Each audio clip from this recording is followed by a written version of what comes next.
Hello and welcome to this episode of the Education City podcast. I'm your host Warda and this is... Hello everyone, I am Shaunak Sarker and I am a pre-med 2 student in Weill-Cornell Medicine, Qatar. And I'll be talking about all of my experiences and stuff like that. I'm just giving you the tea, I guess. Tell me about how your transition from high school into university was.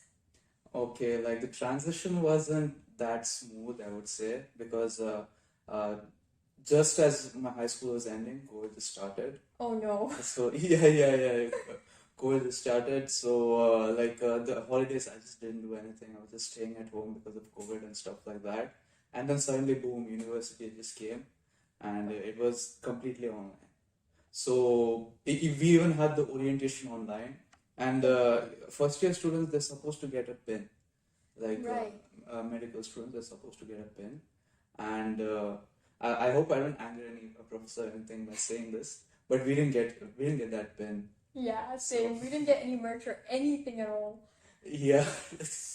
They're like, here, congratulations, you've been accepted into the university. We're not going to give you anything. Yeah. Here's your nothing. Okay. Where you pay and you do the work. Yeah. So it was just online. It was very like sudden at first. It was very like, how do I say, a weird experience because I had never had online classes before Right. in my entire life. The university, it was the first time I ever had online classes. So yeah, it was difficult, but it was interesting at the same time. Oh my gosh. So like, about online as well, there's so many problems that obviously come with like online learning. I mean, I don't know if you live with your family, but I do. And when I was doing an exam actually, and this was like an asynchronous course, so like you're doing the exam while the professor's like recording your entire audio, your video, everything's being recorded. And I'm in the middle of this exam, and then my mom comes in and she starts yelling at my brother right in the background while the professor is watching me. And and the thing is, you can't even move because if you move, it flags you. And then like you get kicked out of the exam and all that. And it was just like, can you please stop arguing? And you can't even say anything because if you say something, that's a problem as well. So like, did you have any experiences like that? Oh, of course I did have some experiences like that. Okay, most of the time I stayed in the dorms. The dorms were fine. They were fine. But when I did stay in my house, I have a younger sister. She's like around 6 right now. She'll just come like, brother, I want to play or something like that. She would say, sometimes she would just start crying. She'll just come and she'll just start crying. Oh no. And like in the middle of something important, maybe like an exam or something. And like, yeah, it's just like, like the minute disturbances. Like, if you're just at home, not studying or doing anything, like if there are no classes, these are just normal stuff. But like, there's this weird, how do I say, like an overlap between the home life and the college life because of the Zoom classes that was introduced. It was just like very weird at first. And like, my sister, she like... She messed up your classes for you? Yeah. Then even my parents sometimes they'll just come and they'll be like, Shaunak, you have to eat. I'll be like, no, I'm writing an exam. Like, also one more thing, it messed up, Zoom classes messed up my sleep schedules, my eating schedules as well. So it is a really weird thing. It really is, and it always seems like it's always when you're doing an exam that your entire family decides to like yell at each other or have a fight or do something. I know, right? Yeah. Like the whole day they're gonna be completely quiet, and the second you start your exam, it's like, like those tankers in the military. That's what your house ends up sounding like, and it's just like, can you please stop? I swear. So it's just like there's this rule. I don't know. I think it's called Murphy's rule or something. Murphy's law. Like whatever can go wrong will go wrong. Like and when you're writing an exam or you're in the class, at that moment things start to go wrong. But when you're like on your own just doing something, nothing happens. It's just so weird. Like why? Exactly. Yeah. Online classes. Yeah. I mean, how did you find the whole thing with online classes in Cornell, though, like specifically? Did you think it was helpful or were you distracted? Could you focus? How did it go for you? Okay, I think Cornell was a bit of an exception compared to other universities because we didn't just have online classes. Right. We also had like offline classes, but it was limited. It's sort of like hybrid system because we have labs and stuff like that. So each week we would have like 3 days of labs, and we would have to go into the campus. So at least we got to meet with my classmates, you know. But you guys probably didn't. No, actually, we were allowed in our university all the time. Like, if you wanted to come, because I think our uni opened at like 7:30 and it's open till 9 o'clock p.m. So you could just come, you could chill, you could talk to your friends, everything. Even though not a lot of people came. And like, speaking of like people, how did you find making friends in a like hybrid sort of environment? You know, it was actually really good. It was fine. It's good. We were able to meet with each other, and just Cornell has like a recreation room. Like we'll just come like chill together, we play chess or something, or play table tennis, billiards, stuff like that, you know. And we also had a few, not few, we just had one field trip, where we got to go to like Purple Island, the north of Qatar, around Al-Khor, I think. Yeah, so somewhere around there. So it was a really nice experience. Like making friends, I would say in Cornell is not a hard thing. If you're stopping yourself from making friends, still like people just come to you like, you want to do something or something like that. Like you want to hang out. So it was a really nice experience. But I'm saying this because high school was a completely different thing for me. Like high school wasn't the same. Like compared to high school, Cornell was like this like, somewhere else. It was really good. So, that's really nice. So like, did you when you made friends, you made them like only when you met like in person, or did you like speak to them beforehand online? It was sort of like of course I tried to speak with all of them online. Like we obviously had like groups on WhatsApp. Right. We have like a class group where we share memes and stuff like that, you know, like so we got to know each other through the social media and stuff like that. And when we did get to class, like it was just like, oh, I saw you in Zoom class. You look so different in real life. Oh my god, that is so true. Yeah. That is so true. So that's what usually ended up happening, and we would just have a good laugh and we just talk with each other. You know, it's funny now that you mention it because I can't help but think it's kind of like Tinder, and you're like, you don't look like your profile. Yeah. It's like, I don't know, educational catfishing or something like that. I mean, like for me, right, there was this one person that I spoke to like pretty much online at the beginning of the semester because we were in the same English class and we had like the same problems with the same professor. We were like, we don't like this and like this isn't going too well. And like you'd say that we were like best buddies on like WhatsApp, but he didn't have a profile picture, so I didn't really know what he looked like. And then when I came to uni, and then this dude, like completely random, just comes up to me and he's like, "Hi, Warda," and I'm like, "Who are you?"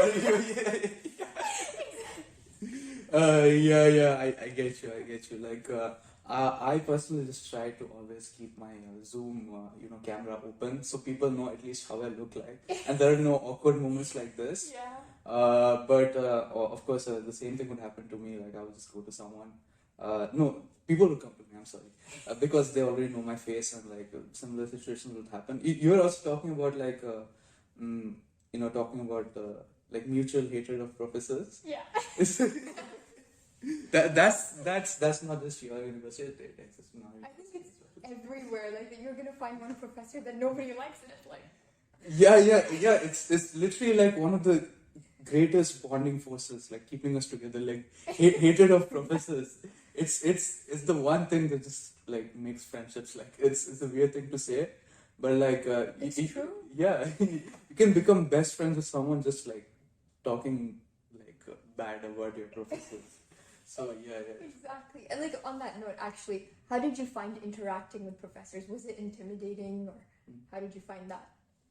Okay, like Cornell, since we have like a few less students when compared to other colleges, Right. so the professors are also like relatively more, and it was not like, how do I say, awkward or difficult at all.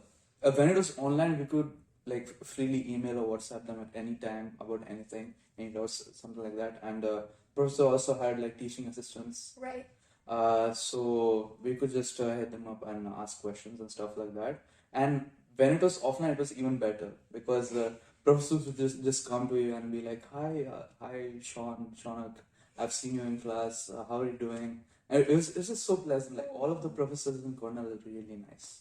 Like you should try your best to like get to know all of them. Even the ones which students like don't go near this professor. He's he's a devil or something like that. Even professors like those, if you get to know them, they're really nice people. All of them. So yeah, professors are like really nice. I mean, do you guys have office hours? Yeah. Okay. I think this is a problem with not just our college but every college. Like professors have office hours, But they don't turn up to that. yeah. No one turns up to them. Like some students instead of officers, they're just like at 12 a.m. or something, like before the exam, like professor, I have this question, like can you answer this or something like that. Yeah. That's what usually ended up happening. I mean, of course, I can speak with experience. and the best thing is, even if it's like say 1 a.m. or something, 12 a.m., the professors, some of them still answered. Oh my god, Email, yeah. like the dedication. The dedication. One of my physics professors actually, he would mark like exams to like 3 or 4 a.m. and then he'd give like a 10 a.m. class. And we used to just be like, do you ever sleep? Because he'd be up at like 3 or 4 and we're like, man, go to sleep. And then he'd like turn up to his 10 a.m. lecture like, hi guys, how are you? Yeah. It's like some professors are just so dedicated to their craft. Like, usually, like like your dad would probably say, like my dad at least, he's like, I don't like my job or something like that. But these guys, I think for the first time in my life, I've seen people who actually enjoy their job, and it's really, and it's like really weird to me because even the teachers in my school, they just basically came like to like they just came, they read stuff from their textbook and they went home. But these guys are like so passionate about all the teaching and stuff like that. So it was like really fun, really different experience. That's interesting. Yeah. So what about research? Research, Cornell, it has many opportunities for research. I mean, presently I know a few students who are doing research in Cornell right now, and some of them have even published papers and like which have gone in scientific journals and stuff like that. Oh, that's So amazing. yeah. Cornell is basically like you could say it's research is a very big part. Like research and medicine, they're basically like two sides of the same coin in Cornell. So do you think every medical student should take part in research? Yeah, 100%, without a doubt. You should take part in at least one or two researches if you can. Like you don't have to put the paper forward. You don't have to give the abstract or something like that. You don't have to come up with the idea. You just need to be a part. Like professors are usually doing some research on their own, say in the summer vacation or like in spring break or something like that. And you just need to approach them like, professor, do you have any vacant positions, and is there anything I can help you with? And if you're lucky, they'll be like, yeah, sure, come join us on the research, and you might even have your name on the paper. Oh wow. Like one of the contributors. Oh my So God. like yeah. Research is a big part in Cornell, and like every student should do it, I think. When do you think they should start? Start? There's no set date for starting, according to me. Like you should, I would say, try starting as soon as possible, but when you have the free time. Like say during the vacations or stuff like that. Like I know someone who started like right away. Like he joined Cornell, and he got into research. Just like wow. How did that work out for him? Do you know? he has published many papers to Wow. date. Yeah. That's amazing. Yeah. So As a like, pre-med, that was wow. okay, he's not pre-med, he's med one. Oh no, but, that's different then, isn't it? yeah, Yeah. but it's still the third year, and this is a 6-year program we're talking about. Yeah. And he has published that many papers, like when most students publish. I don't think most students even publish papers on their own. And he was like a lead author of the research papers. So like there is no set time to like start your research. Right. But I would say start in like once your first year ends, you will have like a 3-month vacation. You probably won't have anything to do during that time anyways. So I would say best is go into research during that time. Is there like a set time that research lasts for? So like, you know how you said during the summer. So like once you started, do you have to like carry on with it during semester time, or can you just say, I'm gonna only do this for the summer and then For me, thing is, I try to get into research. right. I have emailed like all the professors I know, but I was unfortunately unable to. But the ones I know, they have told me like the professors are very flexible with their timings. Right. So like you can finish late. I mean, so sorry, early. Yeah. You can finish early, like before the vacations end. Right. Okay. So if you feel like you don't have enough time, you just have to tell the professors like, I don't have time to do this. Can you please let me do this, like say in a later date or a different time? So yeah, it's very flexible. What's something that you wish you knew before you came to Cornell? Okay, this is like very like it's a good question. So I think I should have been more accepting and more open-minded before coming to Cornell. Like how do I say this? Like I come from like a Bangladeshi family, which is basically like Desi mentality, I would Right. say. Like doctor, engineer, like they hype up the career throughout your lives. Like, oh, you have to be a doctor. Like if you become a doctor, it'll be very hard for you and stuff like that. You know, you'll be the breadwinner, so stuff like that. So I was like very stressed coming into Cornell. And I thought like, oh, I'm gonna have to study so much, I won't be able to make friends. So I came with that mentality into Cornell, like it's a big thing, like it's a medical college, I'm gonna be a doctor, you know. But when I came here, I realized like, oh, it's actually nice. It's not that bad. Oh wow. Yeah. So like I realized like, oh, I could make friends and stuff like that, and studies are there, but I don't need to spend that much time on studies. Just like I just need to maintain a routine. So like I would say to if I could say to my past self and to all the incoming students, just come with an open mind about everything in Cornell. And not just Cornell, just universities in general. Like don't think it's like it's this big thing. It's out there somewhere. It's like a alien planet or something. It's nothing like that. It's just a place where students come, they make friends, they study about their subjects, and they go home. Like it's nothing that complicated, and it can be fun. I would say, okay, I have only lived through 1 year of my university life, but this year was one of my most fun years, despite Wow. even the COVID stuff. This year was one of my favorite years. Oh, that's So yeah. amazing. For us, we were told that there was nothing happening. Everything was online. And I don't know if you guys had online events because we did, and they were like maybe 2 or 3 people would show up, and then like after that it would just be like, oh, like there was one at the beginning that was like really really nice, and that's where we all ended up making friends.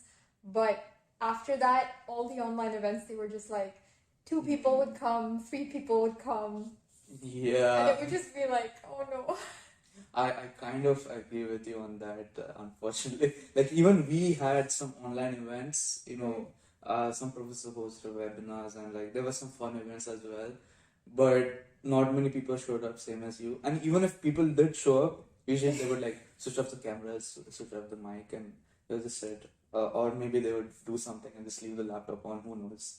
Who knows? So yeah. For me, most of my fun experiences were like the offline ones. Even the few I had were very fun. So if you don't have any offline events, I That's don't just know. Yeah. And one thing, okay, we since we had online classes and events, one thing like our senior said that we were missing out on a big thing was like food. oh yeah, Okay, yeah. Papa John's pizza. Yeah, a Papa John's pizza and like just food from other places, because the events usually they have food like for all the students, and that was like one of the motivators for students to come in the first place. Like people just come for the food, so like many people showed up, but since it was online, like we didn't have any incentive to go there. Right. So yeah, we didn't really have any food-based events or anything like that, any food and events. But this year, uh, inshallah, there'll be more offline events for you guys who are incoming, and you guys will get to have food. Don't worry. Yeah. I think it's a big thing about EC in general. It's the food. Yeah. Like that's what people say. Like the food is great. Yeah. Right. So like how you're talking about events. Were you part of organizing any of these events, or were you part of any student clubs? I was part of quite a few clubs actually.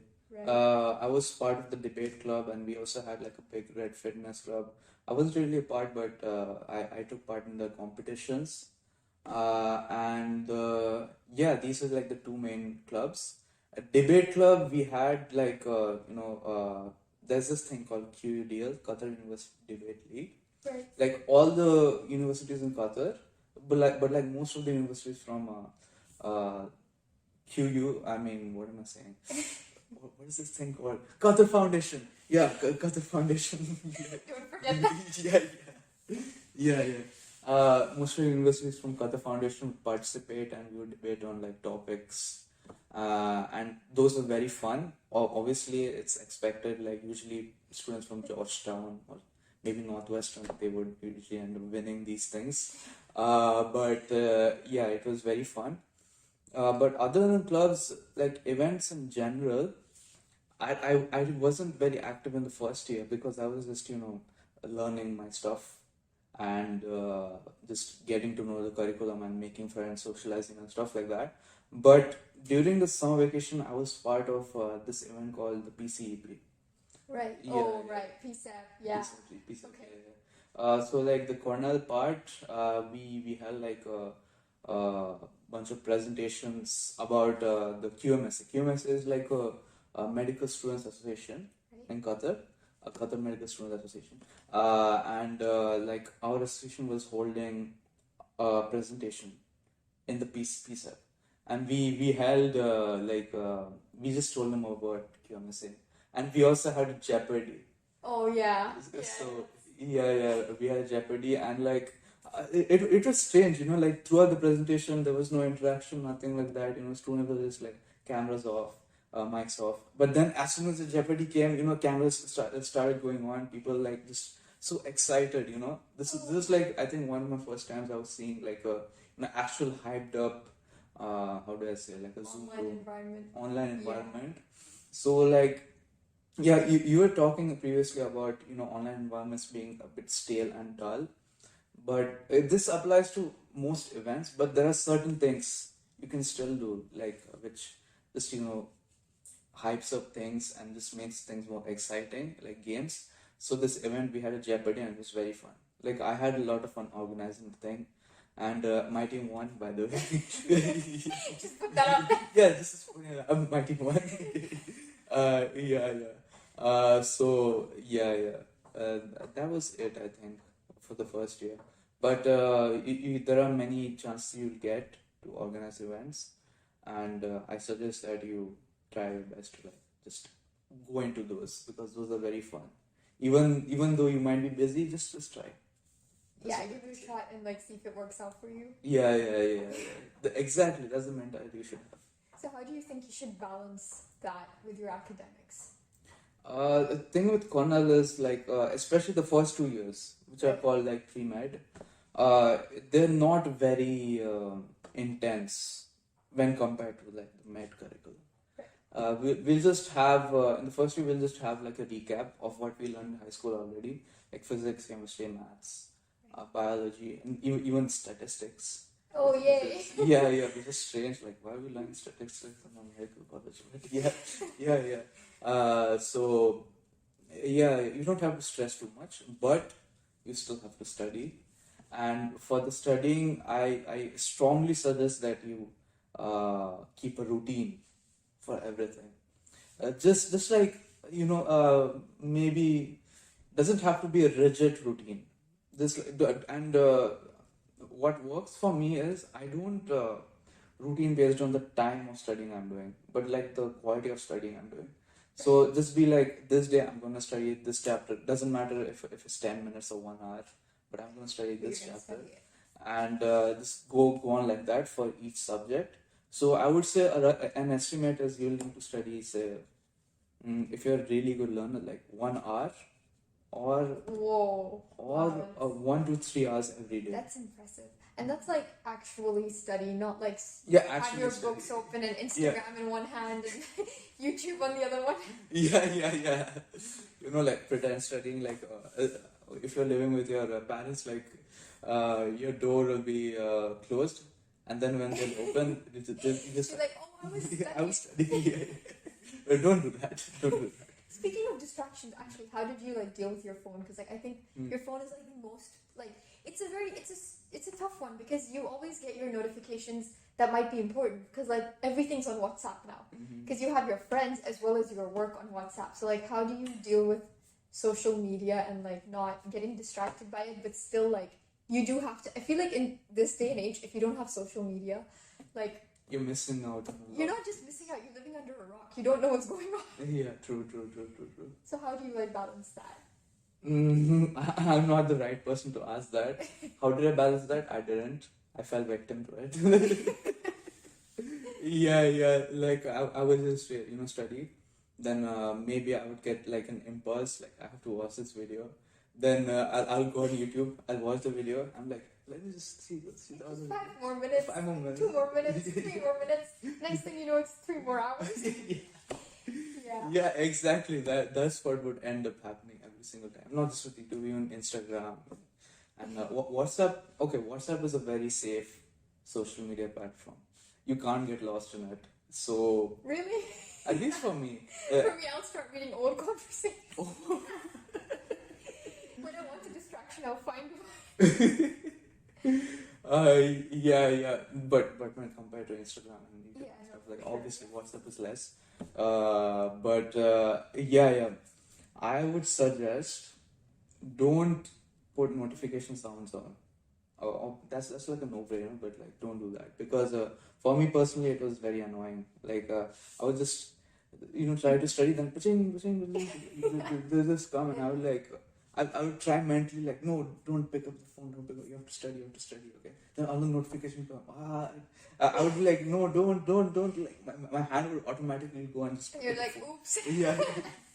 No, I mean, what I did is I uninstalled Instagram. Like during semester time, I don't have Instagram because I literally cannot live without Instagram. I admire If I touch it, I'm like, yeah, okay, I'm gonna scroll through this for 5 minutes. It's never 5 minutes. So like I uninstalled Instagram during that time. But then like now that I'm obviously like doing this whole Bridges thing and I'm behind the advertising, I need to have Instagram now. So it's like You have an excuse now.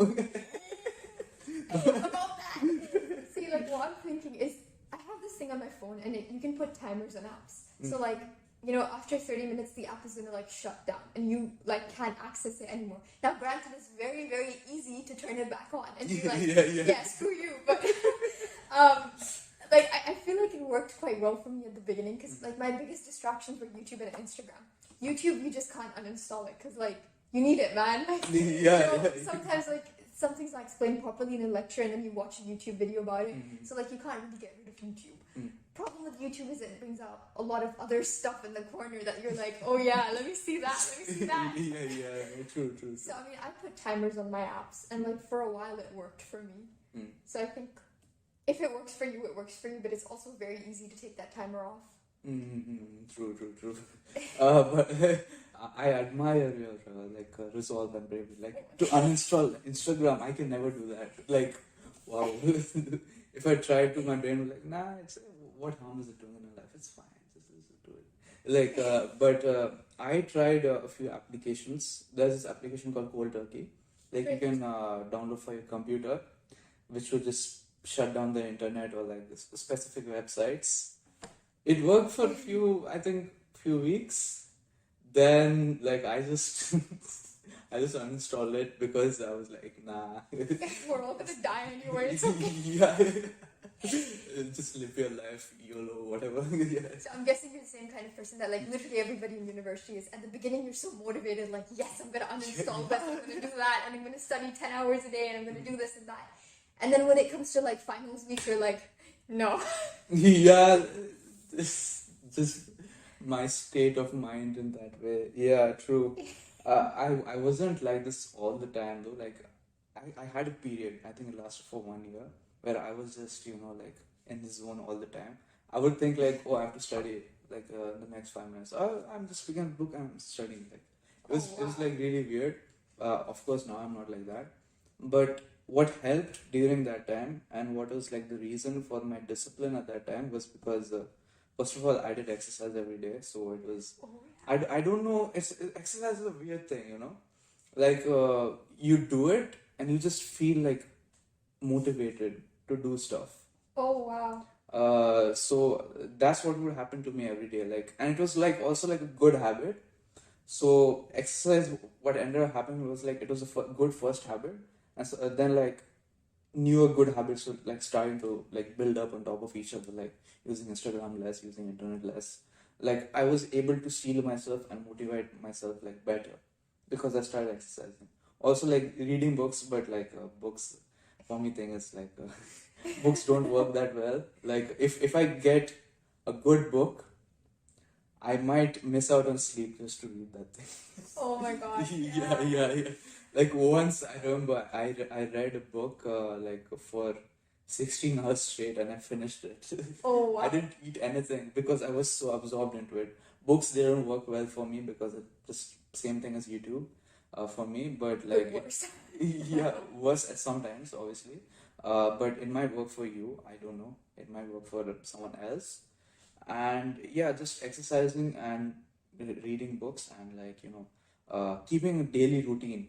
Like you wake up, brush your teeth, take a shower, and like having something that's static in your life. That's like this is gonna happen, and like sort of You're prepared for it. yeah, you're prepared for it. Like a Right. structure to your life. That's what can help. Of course, I have let go of all of those. I don't know what happened down the line. I lost all of Life this. happened. Life happened. Yeah, I don't exercise anymore. But yeah, that's from my short experience. That's what I can tell you. Tell me about any regrets that you might have had now that you've finished a year at Cornell. Regrets. Okay, this is probably like this regret of every student in education city in general. I didn't study enough, I guess. Like for me, I sincerely think I should have studied more. Like my grades were all right, but they could have been better. And one more thing is, I guess, I should talk to my professors a bit more.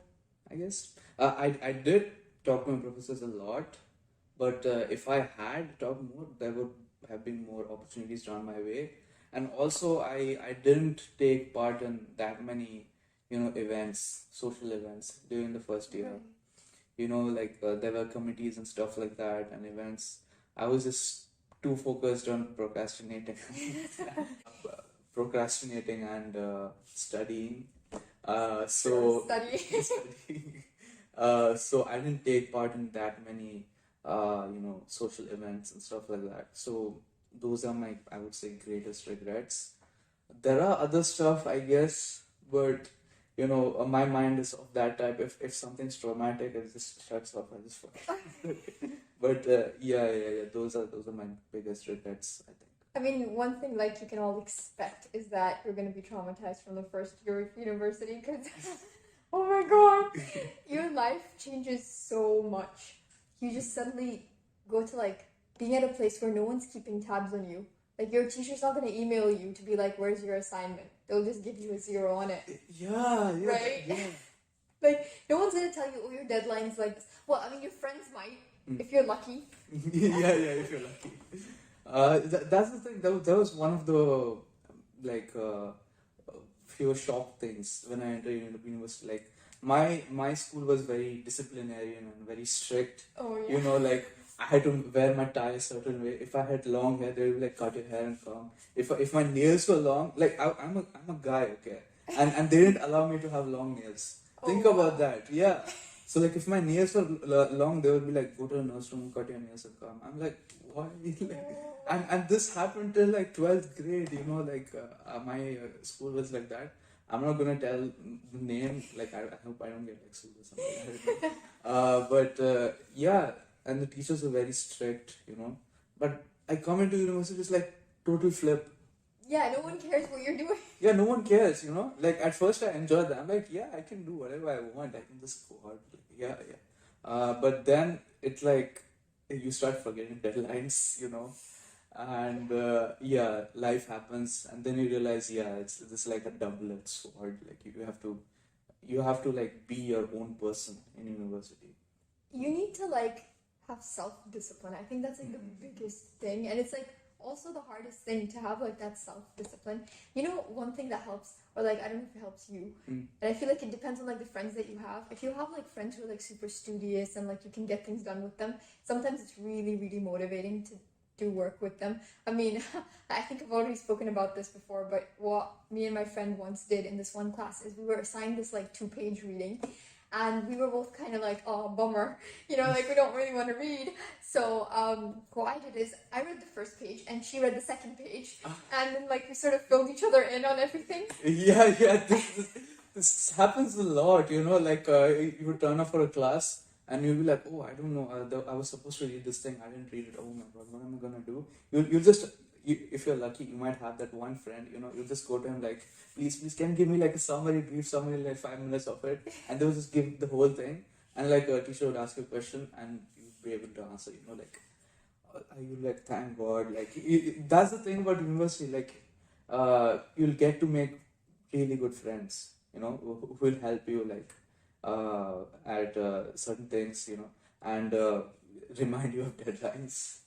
So yeah, in school it was like the teachers doing all the work, but yeah, university is so different compared to school. It really is. So on that note, what advice do you have for the incoming freshman class? I think I've already talked about this before, like in my regret section and stuff like that. But just come with an open mind about everything. Like don't just leave all your what do you call it, preconceived notions. Yeah, preconceived notions aside, and just come into the college with an open mind, expecting anything, and just go with the flow. I think. Like So relax and just enjoy the journey. yeah, relax and enjoy the journey, and don't get stressed. Even if there's something like big, you say you have many assignments due or something like this, just take 5 minutes, think about it, make a plan, and go along with it. And if you keep up that attitude throughout your university term and throughout your life as well, I would say, yeah, you'll be successful and you'll be happy as well. Okay, so that's the end of this podcast. Thank you so much for listening. If you'd like to contact Shaunak, you can contact him. Okay, if you want to contact me, then you can just do it on Instagram. I'm always active over there, and you can do so on @Shaunak868, which is SHAUNAK 868. Also, if you just see me around on the campus, you know, in Education City, just feel free to come and talk to me. I'll be more than happy to talk with you about anything. So yeah, hopefully I get to meet all of you, and thank you for listening. That's all I can say. Thanks for listening, and we'll see you in the next episode.